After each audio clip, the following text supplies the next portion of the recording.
السلام علیکم ورحمۃ اللہ وبرکاتہ۔ آج کا ہمارا لیکچر ہے جنابت پہ، یعنی میاں بیوی جب تعلق قائم کرتے ہیں تو اس کو کہتے ہیں جنابت۔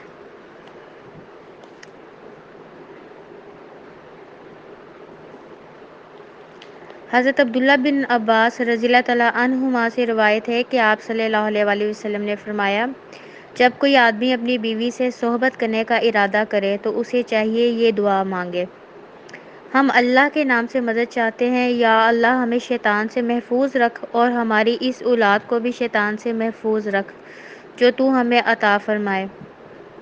یہ متفقہ علیہ حدیث ہے، یعنی بخاری و مسلم۔ اس دعا کا یہ فائدہ ہوتا ہے کہ جو بھی میاں بیوی اس دعا کو پڑھنے کے بعد تعلق قائم کریں گے اور اگر اس تعلق سے اللہ تعالیٰ انہیں اولاد نصیب کریں گے تو انشاءاللہ تعالیٰ وہ ان کی اولاد شیطان کی شر سے ہمیشہ ہمیشہ محفوظ رہے گی۔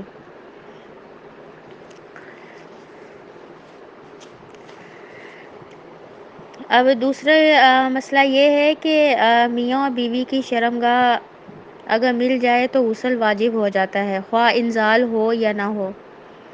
یہ بھی متفقہ علیہ حدیث بخاری مسلم کی۔ حضرت ابو ہریرہ سے روایت ہے کہ آپ صلی اللہ علیہ وآلہ وسلم نے فرمایا، جب میاں بیوی صحبت کریں تو اس پر غسل واجب ہو جاتا ہے۔ تو اس سے بھی ہوتا ہے کہ اگر ڈسچارج نہیں بھی ہوا شوہر یا بیوی لیکن شرمگاہ ملنے پہ غسل واجب ہو جاتا ہے۔ ایسے معاملوں میں ہمیں کوتاہی نہیں کرنی چاہیے۔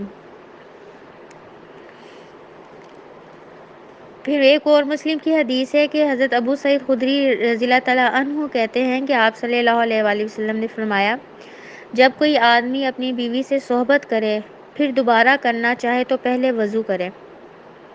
یعنی اس سے یہ مسئلہ نکلتا ہے کہ اگر میاں بیوی ایک رات میں ایک سے زیادہ دفعہ تعلق قائم کرنا چاہتے ہیں تو آپ صلی اللہ علیہ وآلہ وسلم کی سنت ہے کہ آپ دوبارہ کرنے کے لیے وضو کیا کرتے تھے۔ اس میں بھی آپ صلی اللہ علیہ وسلم کی کوئی نہ کوئی حکمت ہوگی۔ غسل جنابت سے پہلے ہمیں اپنے دونوں ہاتھ دھونے چاہیے، اس کے بعد پھر جس ٹب یا بالٹی میں پانی لیا ہے پھر ہمیں اپنا ہاتھ اس میں ڈالنا چاہیے۔ حضرت عبداللہ بن عباس رضی اللہ تعالیٰ عنہما فرماتے ہیں کہ ازواج محترمات میں سے کسی نے ایک ٹب کے پانی سے غسل جنابت کیا۔ آپ صلی اللہ علیہ وآلہ وسلم تشریف لائے، وضو یا غسل کرنے لگے تو بولی، اے اللہ کے رسول، میں حالت جنابت میں تھی اور میں نے اس ٹب کے پانی سے غسل کیا تھا۔ آپ صلی اللہ علیہ وآلہ وسلم نے فرمایا، پانی جنبی نہیں ہوتا۔ یہ احمد، ابو داؤد، نسائی اور ترمذی کی روایت ہے۔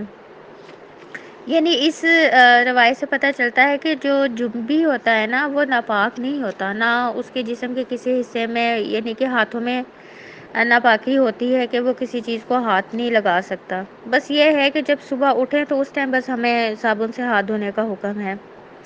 حالت جنابت میں کسی سے مصافحہ کرنا، سلام دعا کرنا یا بات چیت کرنا جائز ہے۔ حضرت ابو ہریرہ سے روایت ہے کہ مدینہ کی کسی گلی میں ان کی آپ صلی اللہ علیہ وآلہ وسلم سے ملاقات ہوئی۔ اس وقت ابو ہریرہ رضی اللہ تعالیٰ عنہ جنبی تھے، چنانچہ وہ وہاں سے کھسک گئے، جا کر غسل کیا، پھر آپ صلی اللہ علیہ وآلہ وسلم کی خدمت میں حاضر ہوئے۔ آپ صلی اللہ علیہ وآلہ وسلم نے پوچھا، ابو ہریرہ تم کہاں چلے گئے تھے؟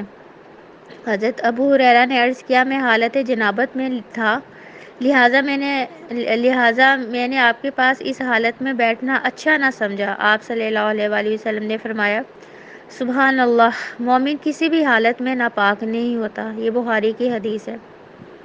تو اسے یہ بھی ثابت ہوتا ہے کہ جنبی نے اگر ابھی غسل نہیں کیا ہے تو وہ سلام دعا کر سکتا ہے، مصافحہ کر سکتا ہے، کسی سے بات چیت کر سکتا ہے، وہ جائز ہے۔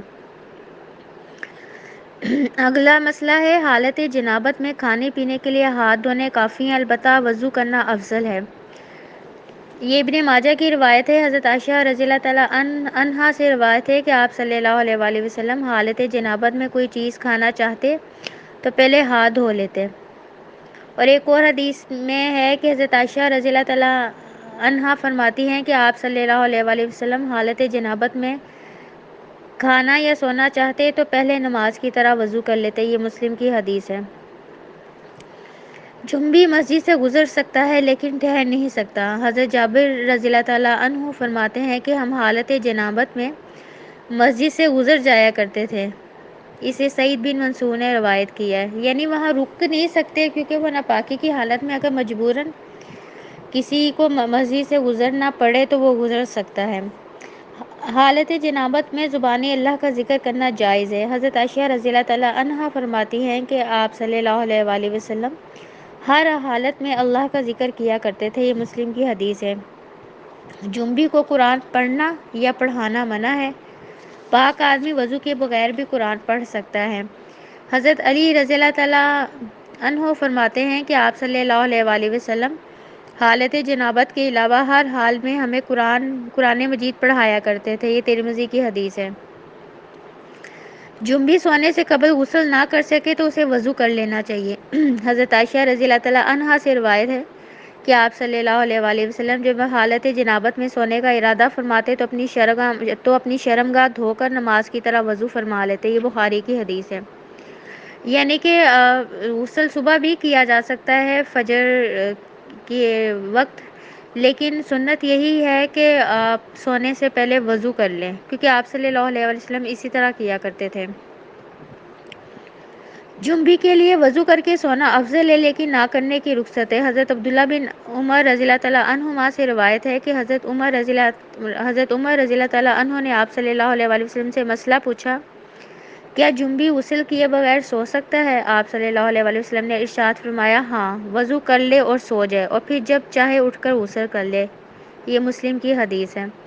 حضرت عائشہ رضی اللہ تعالیٰ عنہا فرماتی ہیں کہ آپ صلی اللہ علیہ وآلہ وسلم حالت جنابت میں پانی کو ہاتھ لگائے بغیر سو جاتے، پھر اٹھ کر غسل فرماتے۔ یہ ابن ماجہ کی حدیث ہے۔ تو ان تمام احادیث سے پتہ چلتا ہے کہ تعلق قائم کرنے کے بعد بغیر غسل کیے سو سکتے ہیں، مگر سونے سے قبل وضو کر لینا چاہیے۔ وہ آپ صلی اللہ علیہ وآلہ وسلم کی سنت ہے۔ غسل جنابت سے پہلے دونوں ہاتھ دھونے چاہیے، پھر طہارت حاصل کر کے وضو کرنا چاہیے۔ حضرت عائشہ رضی اللہ تعالیٰ عنہا سے روایت ہے کہ آپ صلی اللہ علیہ وآلہ وسلم جب غسل جنابت کرتے تو برتن میں ہاتھ ڈالنے سے پہلے دونوں ہاتھ دھوتے، پھر نماز کی طرح وضو کرتے، پھر غسل فرماتے۔ یہ مسلم کی حدیث ہے۔ غسل کا طریقہ میں آپ کو بتا چکی ہوں پچھلے لیکچر میں کہ حضرت عائشہ رضی اللہ عنہا سے روایت ہے کہ جب آپ صلی اللہ علیہ وآلہ وسلم غسل جنابت فرماتے تو پہلے اپنے دونوں ہاتھوں کو دھوتے، پھر دائیں ہاتھ سے بائیں ہاتھ پر پانی ڈال کر شرمگاہ دھوتے، پھر نماز کی طرح وضو کرتے۔ اس کے بعد ہاتھوں کی انگلیوں سے سر کے بالوں کی جڑوں کو پانی سے تر کرتے، 3 لب پانی سر پہ ڈالتے، پھر سارے بدن پہ پانی بہاتے اور آخر میں ایک دفعہ دونوں پاؤں دھو لیتے۔ یہ بخاری اور مسلم دونوں کی حدیث ہے۔ تو یہ غسل کرنے کا سنت طریقہ ہے۔ غسل کے لیے پردے کا اہتمام ہونا ضروری ہے۔ حضرت یعلا بن امیہ رضی اللہ تعالیٰ عنہ سے روایت ہے کہ آپ صلی اللہ علیہ وآلہ وسلم نے ایک شخص کو کھلے میدان میں بغیر لباس کے نہاتے دیکھا، تو آپ صلی اللہ علیہ وآلہ وسلم منبر پر تشریف لائے، اللہ کی حمد و ثنا کی اور فرمایا، اللہ تعالیٰ بڑا حوصلے والا اور شرم والا ہے، حجاب اور حیا کو پسند فرماتا ہے، لہٰذا جو کوئی غسل کرنا چاہے پردہ کر کے غسل کرے۔ یہ ابو داؤد اور نسائی دونوں کی روایت ہے۔ غسل حیض یا غسل جنابت یا عام غسل کے دوران کلمہ شہادت پڑھنا یا ایمان کی صفات پڑھنا سنت سے ثابت نہیں۔ عورت کے لیے کسی دوسری عورت کو اور مرد کے لیے کسی دوسرے مرد کو غسل کرتے ہوئے دیکھنا منع ہے۔ یہ ابن ماجہ کی حدیث ہے۔ حضرت ابو سعید خدری رضی اللہ تعالیٰ عنہ کہتے ہیں کہ آپ صلی اللہ علیہ وآلہ وسلم نے فرمایا، کوئی عورت کسی دوسری عورت کا سطر نہ دیکھے اور کوئی مرد کسی دوسرے مرد کا سطر نہ دیکھے۔ اس میں نہ نہاتے ہوئے دیکھ سکتے ہیں، اور جو آج کل ہمارے ہاں اکثر خواتین انڈر لیگس جو ویکس کروا لیتی ہیں دوسری عورتوں سے، تو وہ بھی اسلام میں حرام ہے۔ اب دیکھ لیں، یہ حدیث ہے ابن ماجہ کی کہ آپ صلی اللہ علیہ وسلم نے فرمایا کہ نہ کوئی عورت کسی عورت کا دیکھے اور نہ کوئی مرد کسی مرد کا دیکھے۔ تو اس طرح میاں بیوی بھی ایک دوسرے کا سطر نہیں دیکھ سکتے نہاتے وقت، یہ اللہ کا حکم ہے۔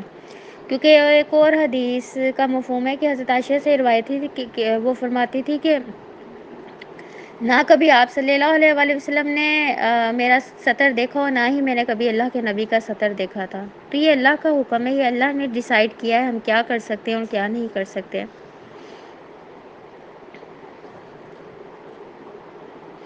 یہ تھوڑے سے جنابت کے مسائل تھے۔ اللہ تعالیٰ ہمیں اس کے مطابق عمل کرنے کی توفیق عطا فرمائے، کیونکہ یہ جو اللہ تعالیٰ نے ہر چیز میں ہمیں گائیڈ کیا ہے، چاہے وہ چھوٹے سے چھوٹا مسئلہ ہو یا بڑے سے بڑا مسئلہ ہو۔ تو اس لیے جو میاں بیوی کا تعلق ہے، اللہ نے وہ بھی ہمیں آپ صلی اللہ علیہ وآلہ وسلم کے تھرو گائیڈ کیا ہے کہ میاں بیوی نے کس طرح تعلق قائم کرنا ہے اور کس طرح انہوں نے غسل کرنا ہے اور اس جنابت میں کیا کیا۔